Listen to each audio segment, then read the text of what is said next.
Merci. J'ai une petite pensée pour les deux concurrents qui ne sont pas élus ce soir et qui ont peu d'élus. Il m'est arrivé de le vivre dans d'autres circonstances, je sais ce que c'est. Et évidemment, je suis très content pour le score de notre liste. Je suis très content pour l'ensemble des sensibilités de cette liste, y compris les centristes bien sûr, qui représentent ce soir 13 élus, ce qui est une grande satisfaction pour tout le monde. Et encore 60% d'abstention. Je pense que c'est le point noir de ces élections municipales. Comment vous l'expliquez, vous, en tant qu'élu centriste? Alors, je pense qu'il y a plusieurs choses. Il faudrait l'analyser très finement. D'abord, je constate qu'il y a un certain nombre d'électeurs qui figurent toujours sur les registres et dont on voit bien dans les bureaux de vote qui n'habitent plus Roubaix depuis longtemps. J'ai fait moi-même le test tout à l'heure.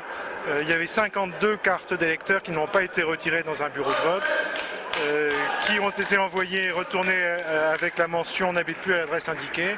Je pense qu'il faut quand même s'interroger sur ces quotas d'électeurs très importants, qui figurent toujours sur les listes. Le deuxième point, au-delà de ça, et qui, à mon avis, nous ramènerait, si on regardait de plus près, qui nous ramènerait dans la moyenne des autres villes, et il n'y a pas de raison de stigmatiser Roubaix particulièrement. Maintenant, pour le reste, c'est vrai que c'est désolant. C'est désolant que plus d'un électeur sur deux pour une élection municipale ne prenne pas part au vote. Je le regrette comme tout le monde. Vous avez vous-même fait un gros travail sur cette question. Ça n'a pas porté ses fruits. Il faut vraiment qu'on s'interroge au-delà de tout ce qu'on a fait jusqu'à présent. Maintenant, si quelqu'un a la recette miracle, surtout qu'il nous le dise. Pour l'instant, on ne l'a pas encore trouvé. Et quelle touche particulière vous pouvez apporter à ce nouveau conseil municipal en tant qu'élu du centre? Je pense que les questions qui se posent à Roubaix sont tellement nombreuses, tellement profondes, tellement complexes, que, il faut dire que personne n'a de baguette magique. Pas plus nous qu'aucun autre concurrent. Deuxièmement, je suis personnellement attaché à remettre de l'économie dans cette ville. Troisièmement, il faut rééquilibrer la métropole. Et donc, équilibrer la métropole, c'est se souvenir que Roubaix est la deuxième ville, non seulement de la communauté urbaine, mais du département et de la région Nord-Pas-de-Calais.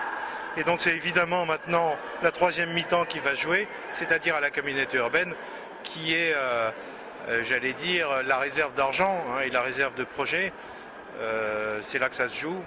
Et il faut qu'on y prenne toute notre place, notamment le groupe centriste de la communauté urbaine, oui, bien sûr. Merci beaucoup.